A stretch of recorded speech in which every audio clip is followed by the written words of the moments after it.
Welcome to Cedar Hedge Farms. It's April. It's pretty cold. We seem to be sitting in a polar vortex at the moment. We're looking forward to some warmer weather next week.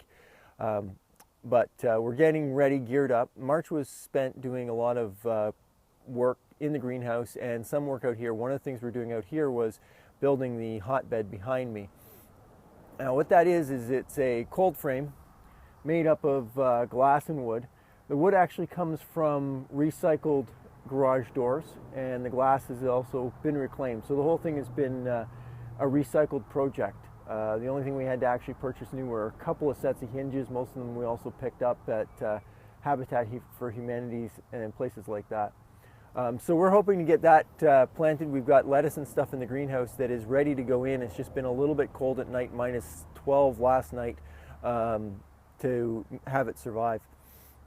Looking forward to April, we've got 500 kilos of chicken manure, pelletized chicken manure in the back of the pickup truck. So that's going to be spread on the fields come the next couple of days.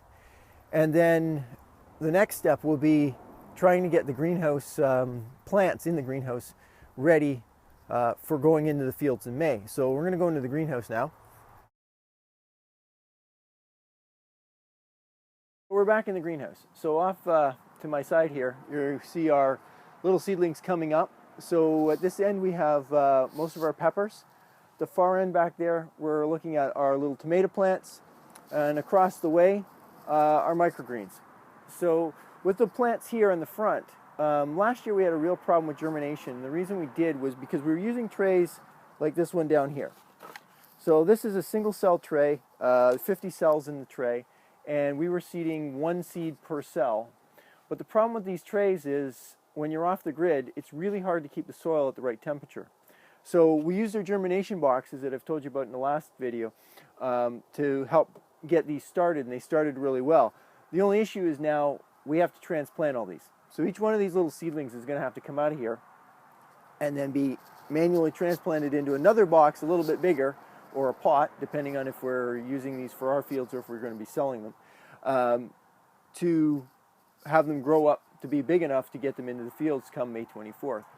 So that's kind of the big project for the month, is getting that ready. We also, if the ground would ever thaw and dry up a little bit, we also get to get on the fields and get the tractor going and get things prepped and ready to go. So we are gearing up. The nice thing is the days are getting longer, so it's a few more hours of light to work every day. So 7 to 7 is not bad. We'll be 6 to 9 in the next couple of weeks. So we'll keep at it, and hope you'll check back in with us come May. Thanks a lot.